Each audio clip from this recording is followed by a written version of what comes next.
Thank you, Jessica. A teenager convicted of killing 5 of its family members will not get a new trial. A Limestone County judge denied Mason Sisk's motion for a new trial this afternoon. News 19's Emily Mosner reports.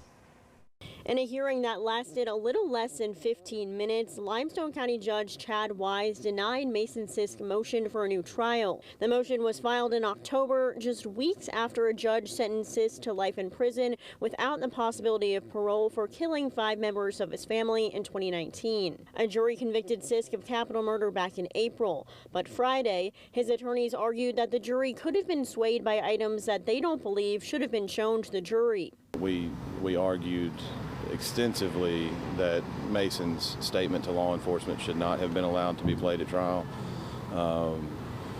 The other one was the chirps or the jail text messages. We argued that those should not be allowed to come into trial. During the trial, Sisk's attorneys also tried to bring in an expert to testify on false confessions, but that was denied.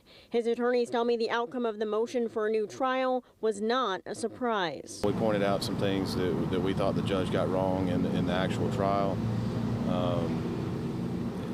It was a post-trial motion, which obviously the judge denied, which was expected. Sisk did not show any emotion throughout his trial or sentencing process, and that pattern continued Friday. His attorneys tell News 19 that he has spent most of his time in isolation. You can tell there's a noticeable difference to him.